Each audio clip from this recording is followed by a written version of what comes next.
Hey everybody, it's Mace1370. We are back for part 2 of the Epic 7 New Player Guide. Before we get into it though, please make sure to like, subscribe, and hit that notification bell. Also, please see the video description below for a link to my Discord. Alrighty, so we did our selective summons. I did want to point out here, before I continue on with the adventure, how equipment works, and just in general enhancing heroes. So you can see we've unlocked the equipment slots. They want us to give Ras a piece of equipment, and let me check what the little guide here says. It says we need to enhance it to +3. So let me collect the reward. We get some level 27 gear, that's even better. So I'll have a dedicated gear guide video. I mean, I already have one, and it's essentially up to date already. So we can refer you to that for details. But here in this video, I will go over briefly a few points about equipment. So you have 6 equipment slots here. You have an artifact slot. Some characters have an exclusive equipment slot right here, which is a special item that only they can use. I think Dustina has one. You can see it right there. So for Ras, we have our 6 pieces, and you have to progress a little further to unlock the necklace and the ring. For now, we can just use these 4 slots here. It usually costs gold to change out your gear, but it's free unequip right now because of the event. So we can just go ahead and, I guess, give him some starter stuff. Okay, so gear has a few different features to it. It has level, it has rarity, and it has a set type. The level is this number up here. The rarity is indicated by the color. Blue is rare, purple is heroic, red is epic, and I think like normal is this kind of grayish color. The rarity will determine how many subs the item starts with, or substats. So rare weapons start with 2, heroic start with 3, and epic start with 4. The main stat is the stat up here, and is always the same on left side items. So the sword, the helm, and the armor. You can see for swords it's always flat attack, for helms it's always flat health, for chest pieces it's always flat defense. So when I say flat, I just mean it's a raw number. So putting this sword on, this gives him 33 attack here. So that's out of the 36, that's 33 of it. And the substats will be percentages or flats, depending on what is randomly assigned to them. So here this 4% attack is based on the base stat of the hero. So 4% of 128, I guess, is roughly 3. And that's how he gets +36. I guess it's a little less than 128. I'm sorry. This 128 is with the 36 already on it. So you can see the base stats of a hero. If you're curious, in the journal, you can click this button here. You can go to Hero Journal. You can click on a hero like Ras, and you can click Preview Stats, and you can set how many stars you want him to have, and if he's awakened or not, and it'll show you what his base stats become. So generally speaking, when people talk of the base stat of a hero, they are referring to the fully awakened, fully leveled up hero, and so these would be the base stats for him right there. The base stats of the hero will determine how much of a bonus they get from percentage-based substats or main stats. As you increase the enhancement of these items, you will notice putting a charm in here is going to give it 4 levels of enhancement, whereas putting a club will just give it 1. So these have different values in terms of how much they enhance the gear. You will get additional bonuses in the substats. And every time you get to a, let's see, a multiple of 3, it'll give you one of those bonuses. So you get a bonus roll at +3, +6, +9, +12, and +15. And +15 is the final one. You can't go further than that. And then additionally, if you don't have 4 substats, it will assign random extra substats as you progress through, the enhancement process. So I believe you get the bonuses at +9 and +12 for rare weapons, but off the top of my head, I don't remember because I never actually leveled these up. So we did that there. We leveled it up. So you can see now it's +4. And we got a bonus roll into health. The substat is random when you get the bonus. So it could have gone into attack. This time it went into health. And then the amount that it increases also has a random range. And that range increases the higher the level of the gear. So that's why higher level gear is better. Because you get bigger rolls, essentially, and bigger numbers in the substats. So that's how they're different. Additionally, the main stat is higher for higher level gear. So bottom line, higher level gear, that gives you higher substat numbers and main stat numbers. The rarity means you get more substats to start with, which means you will get overall more bonuses into the total final stats of it, right? Because when we go to +9 here, we'll get a new one, but heroic gear would already have a substat there, and then we would get an additional roll instead. So that's why the epic ones are the best. The right-sided gear is a little bit different because the main stat can be randomized. So every time you get a boot, it'll have a random main stat. And the gear video will go more into this in depth, but not every single stat can appear on the main stat for the right side. For example, effect resistance will not ever appear on a boot main stat, but you can get it on a ring, and it can never appear on a neck. Likewise, necks can have crit chance for a main stat, but they can never have effect resistance. So in general, there's only a few that these can't have, and it's different for each one. And if they have a main stat of whatever it is up here, it will not appear in the bottom. The same thing goes for the the left side. You have flat health up here, so you'll never have flat health down here. You can't have it twice. Okay, so that's gear, so let's go ahead and grab our little rewards for that. All right, looks like we got a few new items, so we can give Rast those, make him a little bit better. We can swap out these boots, give him these boots. And I guess I didn't mention the set bonuses that's indicated down here. It's pretty self-explanatory. As long as you have, 2 of these items and they each have health set, you'll get the bonus. And you can get multiple health set bonuses. So we're getting 40% extra health here, and you can see that indicated over here with these 2 little health icons. So if I take this one off, for example, one of those goes away.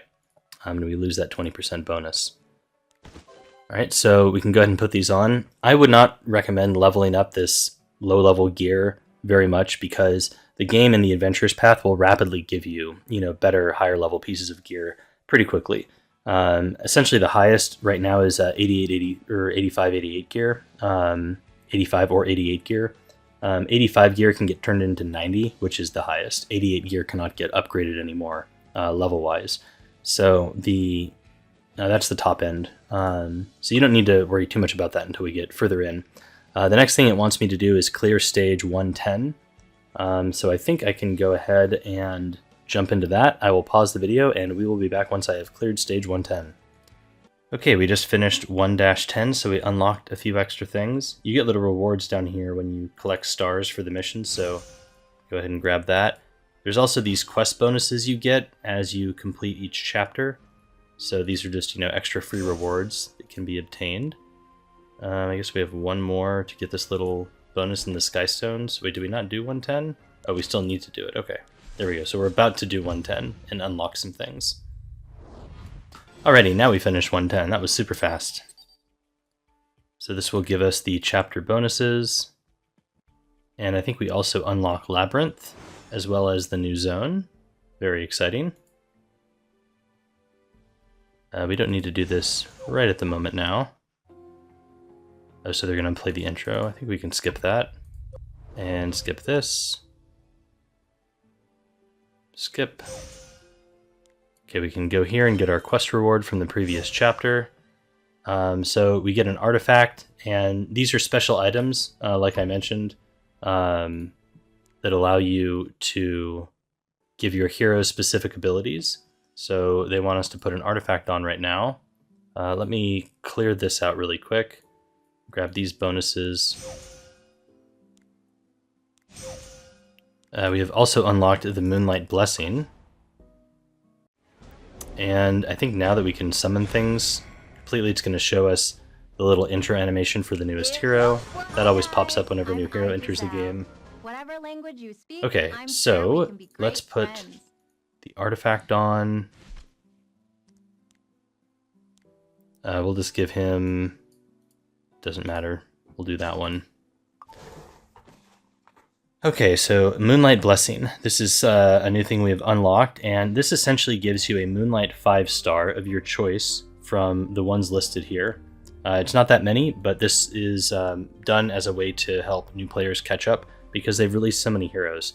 While you don't have many options, there are a few really good ones here, and I think hands down the best one...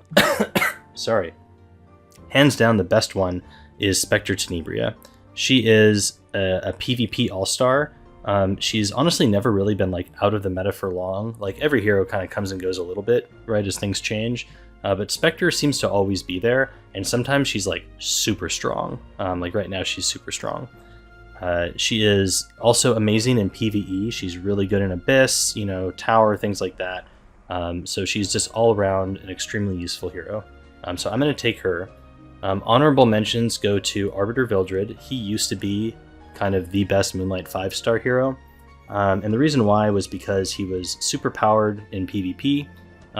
He was kind of unbeatable in a way, but the game has progressed to a point now and they've released units that counter him, so he's no longer so oppressive.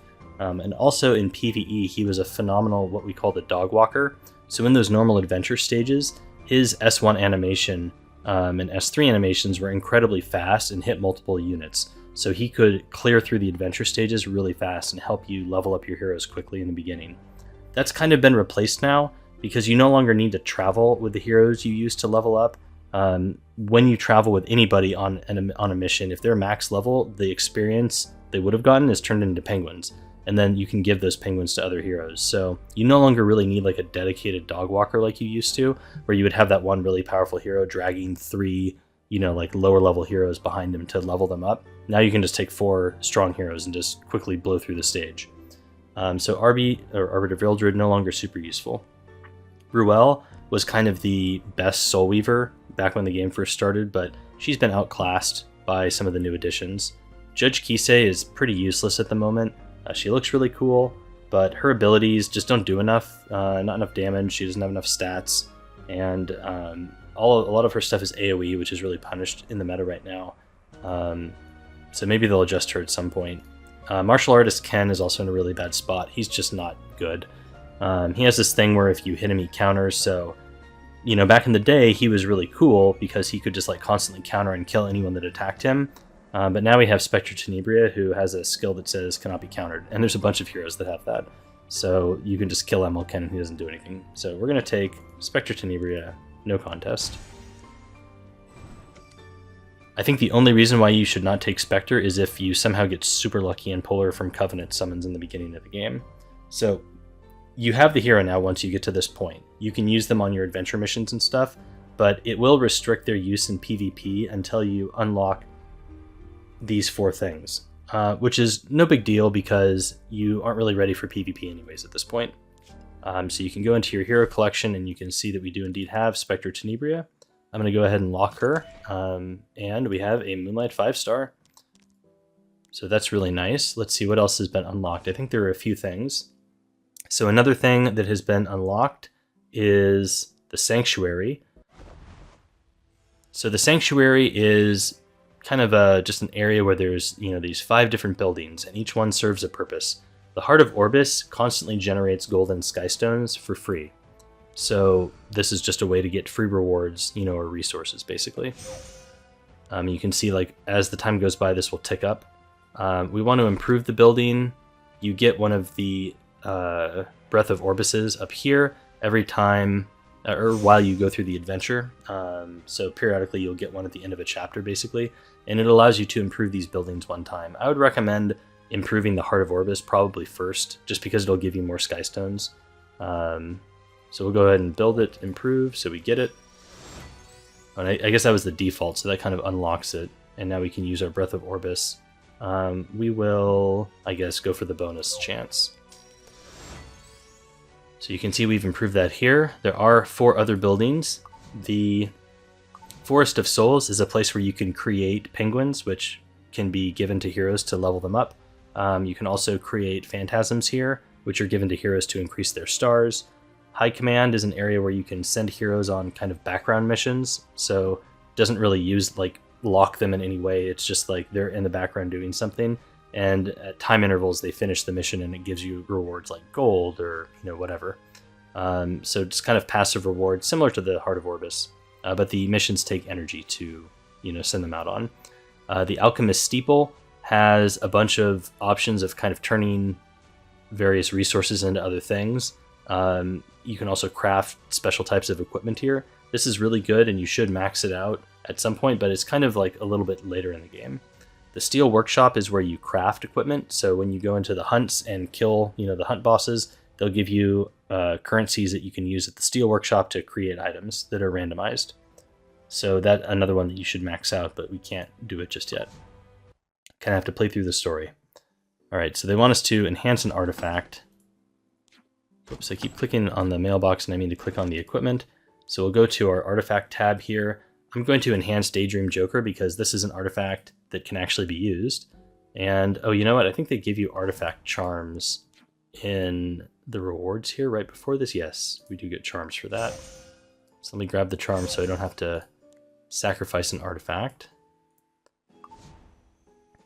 All right, so just as a general point, whenever you enhance anything in this game, you can either feed a similar item into it to give it experience. Like, when we were looking at the equipment, you could feed in a little club to give the other club experience, or you can use charms.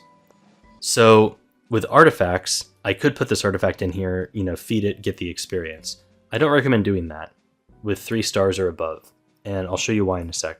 We're just going to use the charm for now and level up Daydream Joker. So you can see each time an artifact gets an additional level, it'll increase the little percentage here. You can do something called limit break an artifact, where if I got a second copy of Daydream Joker, I could put it in here, and that'll unlock the first limit break, and that will allow you to increase the artifact to even more levels. So this will cap out at plus 15. When I limit break it once, it could go to plus 18. If I limit break it again, then it can go to 21, all the way up to plus 30, and then the artifact is fully enhanced. So each time you level up the artifact, you're going to increase the stats the artifact gives, and then on certain increments, you will increase the percentage down here. So the reason why I recommend not feeding artifacts in just willy-nilly is because you can sell these, and when you sell them, you get gold, but you also get a special thing called powder. So I'm going to sell this, and see, this is Powder of Knowledge. This is a fairly rare currency, and you can only get it by completing like certain special quest lines. Sometimes you can get it when you beat a hunt, and you get it when you sell artifacts. So we're going to sell those artifacts. And if you go to the shop here, you can see there is a Powder of Knowledge section of the shop, and you can turn powder into specific artifacts. So this list rotates monthly. Also, whatever hero is on a banner, their artifact will appear here, and you can buy it one time with powder. So powder is very useful. In general, you should save it, and you should try to get the Bottle of Knowledge every month. This is a special item that can be used to limit break any 5-star artifact in the game, so very valuable. And the other thing you should save your powder for is if there's a specific 5-star artifact that comes to the shop, that you need, because it's cheapest to buy them when they're on rotation, right? It's only 180 versus like the 240 if they're on a banner, or the 240 for a Bottle of Knowledge. Okay, so that's powder. Let's see, what do we have next? It wants us to explore a labyrinth. Let me quickly claim my little daily resources here. So you'll see the little bonus I got when I completed that daily reward.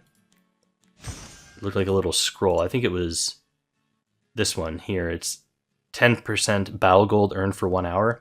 This is just a general efficiency tip. Once you're able to farm a hunt, save your energy and claim this, and then use all your energy within that hour window, and it'll maximize the gold you get. Try to farm for that entire hour with the free energy they give you if you can. I think you generally should be able to, because they give you enough energy to farm for an hour. You can see that these little random energies here that they've given me during the day. I'm already at 302. All right, so let's go explore a labyrinth. All right, so labyrinths are kind of a special PvE mode in the game. These are essentially little dungeons where you can explore. You don't need energy to go into a labyrinth. You need these special labyrinth compasses.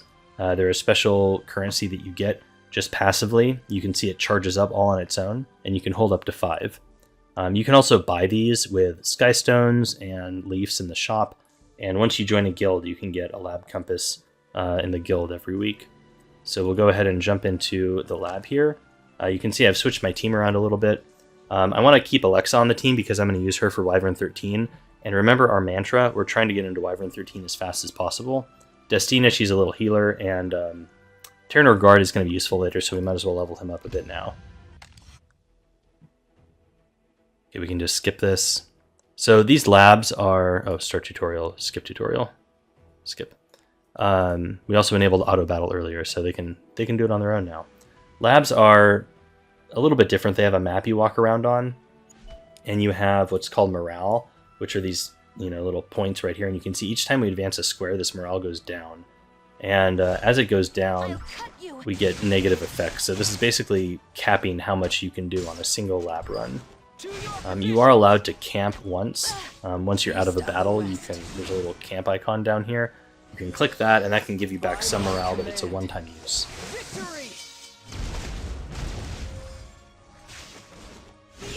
So generally in labs, you're trying to find a portal to the next lab area. That's like the ultimate, goal to advance to the next stage. The adventure, story missions are very linear, right? There's like a straight line.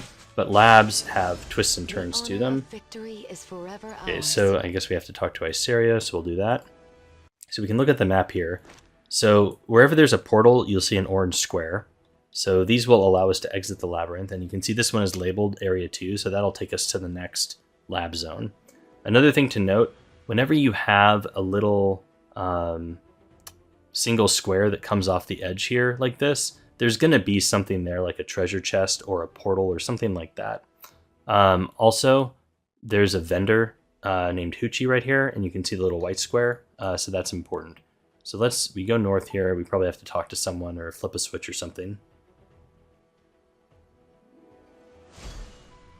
You can see morale is also used up when you fight, and it's going to use more than just exploring the square, so fights will drain your morale pretty fast.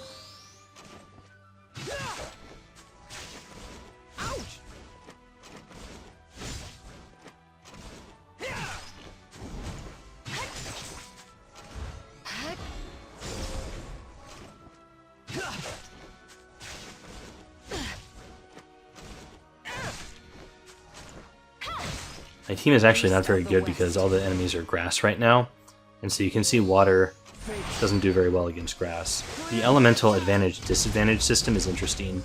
As I mentioned, when you're advantaged, so fire into grass, you'll do more damage. It's easier to crit. But when you're disadvantaged, like water into grass, you have a higher chance to miss. So miss attacks do just much less damage. It's like 50% or something like that. It's a lot less, and you don't crit, obviously.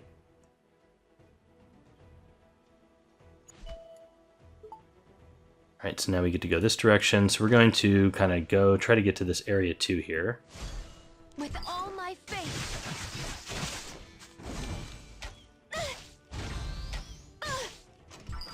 Death before dishonor. Destina's protection. And after this fight, I'm probably just going to swap out Terranorgrad for Spectre Tenebria. She can do a lot more damage, and that'll make this a lot quicker. This fight is kind of painfully slow at the moment. You saw that miss from the elemental disadvantage.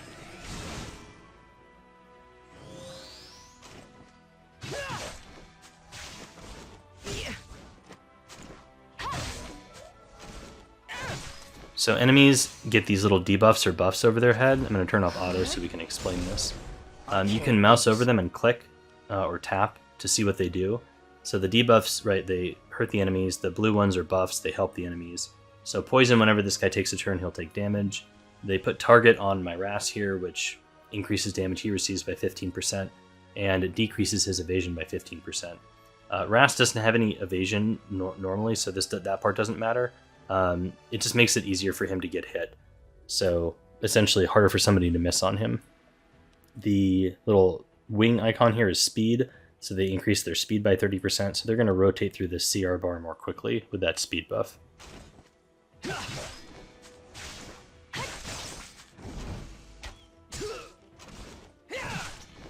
Beast of the West. Master of all life. By your splendor. Okay, we got some levels, and I think I have some penguins from either the login or something I can use just to make these fights go more quickly. I wasn't paying attention. I didn't realize like these were all green heroes, so I guess this is taking a little longer than it should.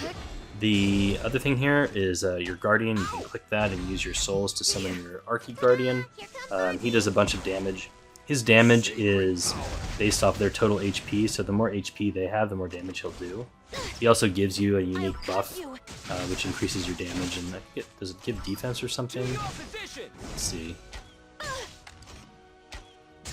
In the light's name. Oh, it's crit chance. Attack and crit chance. It's a good buff. Foolish.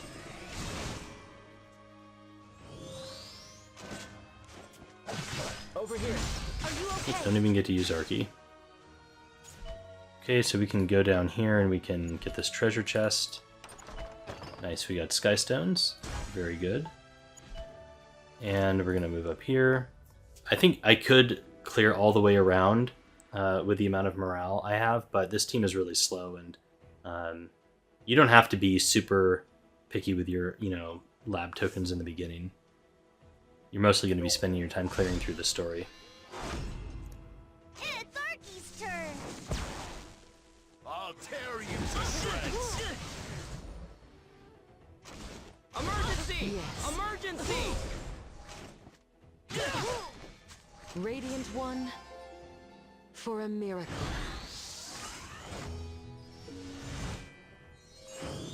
If you ever want to see what a boss does, you are able to click on their abilities and see what they do.